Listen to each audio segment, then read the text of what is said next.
The quarter-mile Sayre Speedway in Dora, Alabama will play host to tonight's Mo Lester for Senate 125. Carrie Fenton, driving for M&J Racing, took her first career pole over Mark Thompson, last week's runner-up. The two wildcard spots after qualifying would go to Harv Henry, that's his second wildcard in a row, and Mo Lester himself. Lucky him. 32 cars will start tonight's race, but because the Sayre Speedway cannot support such a large field of cars, we will do things a little differently and split the race into two stages. Stage 1 will last for 25 laps and feature the 11th through 32nd place starters, and the top 12 finishers will transfer to Stage 2, joining the top 10 qualifiers.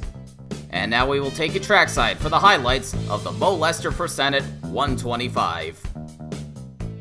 Stage 1 begins with Ben McClellan and Kenny George on the front row. McClellan making his debut, Kenny George making his first start of the year, and already McClellan jumps out to about a 5-car length lead as everybody jockeys behind him for second. Kelly Splicin on the inside of Rick Forrest, trying to take third, but we have a caution already as Noah Dalitz sticks his nose where it doesn't belong, takes himself, Archer Helms, and Silas White into the wall. Going on board with Noah Dalitz, there's clearly no room there, but he just keeps his foot to the floor and takes all those cars out, including himself. After the restart, Rick Forrest makes the move on Kenny George for second. Rick Forrest made his debut here a couple of years ago, sat on the pole, and now he's driving for Pearson Sweeney Motorsports after an excellent 2017 season, but he messes up the entry to turn 1. Kenny George back on the attack. You see the flagman waving the yellow flag. McClellan continues to lead at the caution, while Rick Forrest keeps second. Going on board with Todd Stater, who appears to have a problem with Harry Essanola. He's on his bumper all the way through turn 4 and spins him out on the front stretch. Carl Hampton is on the move in the Carl Superstores machine. Well on his way to joining his teammate Mark Thompson in Stage 2. He takes second from Rick Forrest, and it looks like he's going to bring Ryan Matthews in the 77 with him. Matthews, the 2014 champion, will be driving for Team Thunder for a few races, and he's going to take third from Rick Forrest. Nothing Forrest can do, stuck up on the high side. Carl Hampton now comes after the leader, Ben McClellan, and uses the 44 of Harv Henry to hold up the 228 and take the lead for himself. But McClellan is not happy with the 44, turns him around, but ends up taking out Rick Forrest, who was about to take third, and now he has dropped all the way to 13th. That screws over his chances of getting into Stage 2, as you need to be in the top 12. Dan Leckliter currently holds the last transfer spot. Meanwhile, Stage 1 will end under yellow, with Carl Hampton the winner, Ryan Matthews second, Ben McClellan in third. Onto the 100-lap Stage 2 now. Carrie Fenton very slow on the throttle. Mark Thompson gets away and clears her. Coming out of turn 2. Carrie Fenton not able to take advantage of her first career pole, and now she's got Anthony Griffith breathing down her neck. Fenton can only watch as Mark Thompson pulls away in this early green flag run. Thompson picking up right where he left off after leading the most laps at Remembrance Field, but we got trouble towards the back. Todd Stater and Timothy Ruiz ending up in the wall. Looked like Stater got himself squeezed in between Chuck Johnson and Timothy Ruiz. Speaking of Chuck Johnson, he is on the move, getting a little too personal with Ryan Matthews. The bad luck that's plagued our 2016 champion has seemed to follow him into 2018, crashing out at San Antonio. But if he doesn't tone down the aggression, he's going to cause his own bad luck, as now he makes contact with the 18 of Jim Kidd as he works on his teammate Rip Tyler.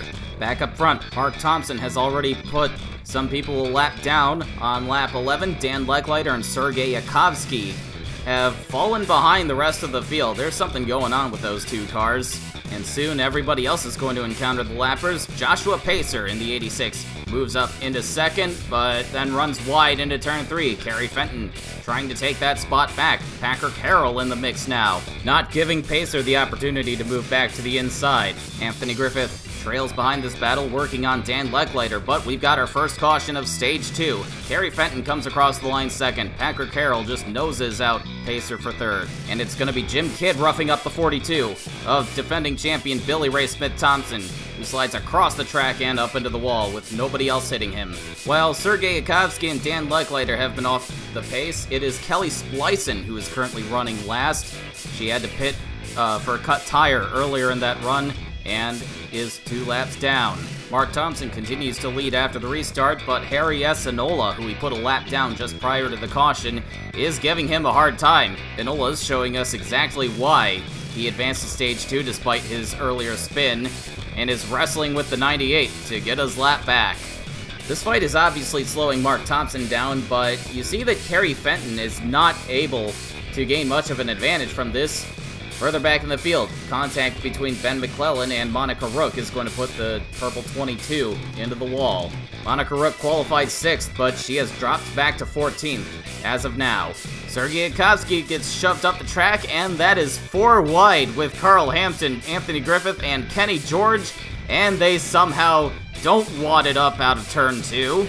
We've seen 3 wide end in crashes here, so you can imagine how hair-raising 4 wide must be, especially with a couple of rookies in the mix, Yakovsky and Hampton. And after all the chaos gets settled, it's Jim Kidd running in 3rd, with his teammate Rip Tyler in 4th, but they are quite a ways back from Kerry Fenton and Mark Thompson, who is still battling with Harry Enola, but Enola has been gaining an ever so slight advantage. If the caution were to come out now, he would nose across the line ahead of Thompson to get his lap back. He clears Thompson on lap 39, only to get stuck behind the lapped number 41 of Zach Webster. Well, Webster is a lap down to Thompson, but to Enola, this comes with a bit of silver lining, as that is for position, 18th place to be exact. And here comes Jim Kidd, who has gotten past Kerry Fenton for 2nd. In fact, Fenton has faded quite a bit in these last few laps. You probably just saw her going by. She has lost several spots, and that could have been disaster, as Mark Thompson got into the back of the lapped car of Dan Lechliter, and now Jim Kidd has no patience for Lechliter, turning him around on the backstretch, bringing out another caution. Fenton checks up to avoid running into the back of the 10. She has definitely lost whatever it was that got her the pole. And after the restart, it is round 2 between Mark Thompson and Harry S. Enola. Enola still trying to get back onto the lead lap, but we've got an immediate caution. Timothy Ruiz is smoking and heavily damaged up on the outside. Enola does not get his lap back this time. And it's Todd Stater and Timothy Ruiz getting together again. This time Ruiz smashes hard into the outside wall, but I wouldn't be so quick to call that payback. Timothy Ruiz is stuck in the middle of 3 wide between Stater and Packer Carroll, who did not give those 2 cars enough room on the inside. There was about a foot or 2 between Packer's car and the very bottom of the corner. Mark Thompson gets a terrible restart and lets all of those lapped cars by.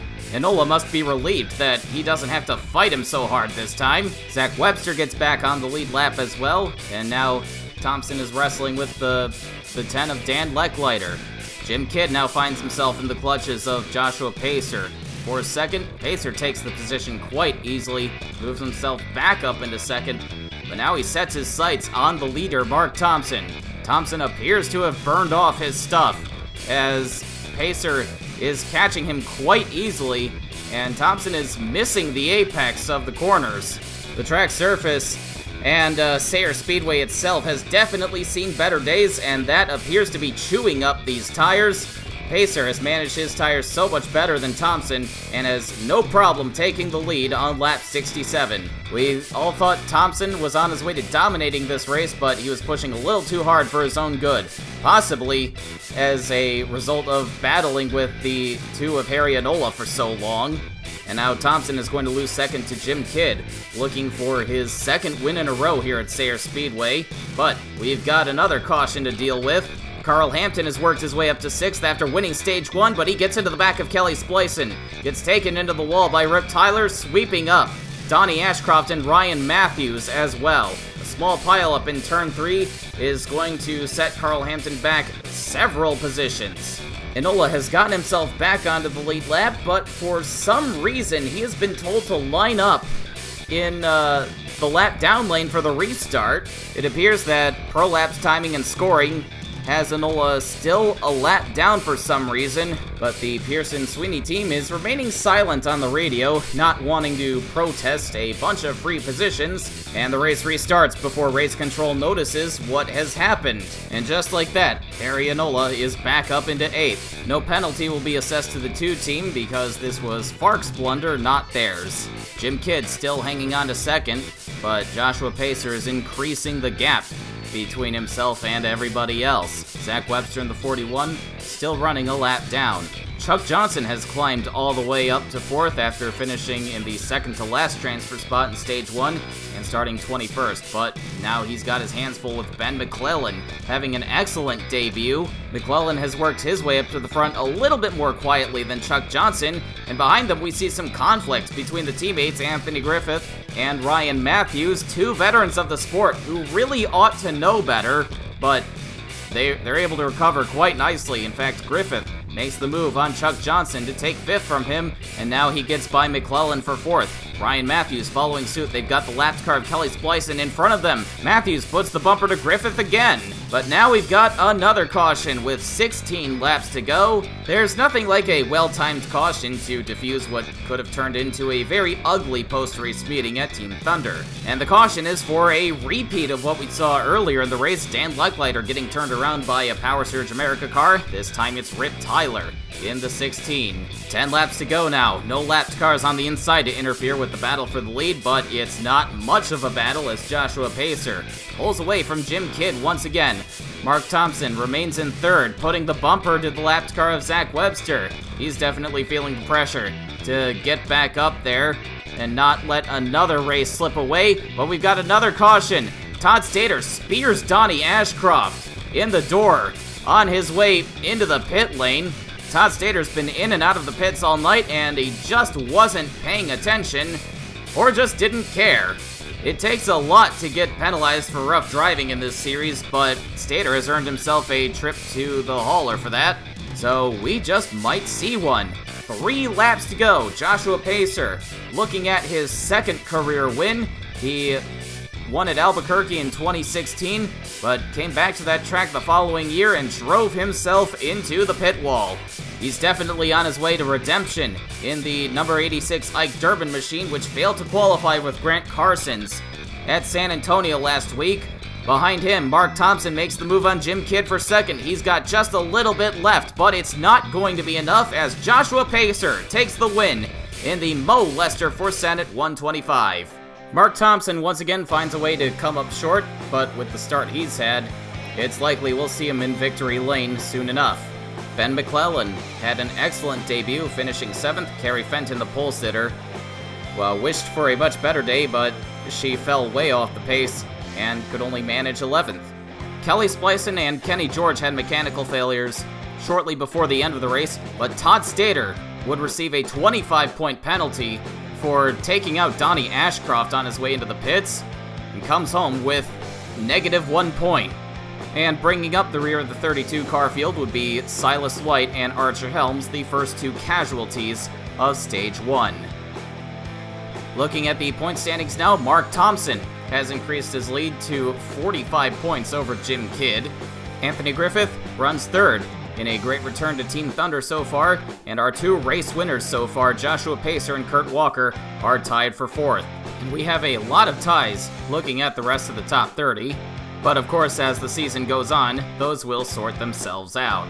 Billy Ray Smith Thompson, our defending champion, is off to a very disappointing start, running 22nd behind tonight's top debutant, Ben McClellan. Next time, FARC will head west to the newly rebranded ABQ Speed Bowl, presented by Zing Energy in Albuquerque, New Mexico, for the running of the Zing Energy left turns at ABQ 100. And you'll be able to catch all the action right here on the FARC Racing Network.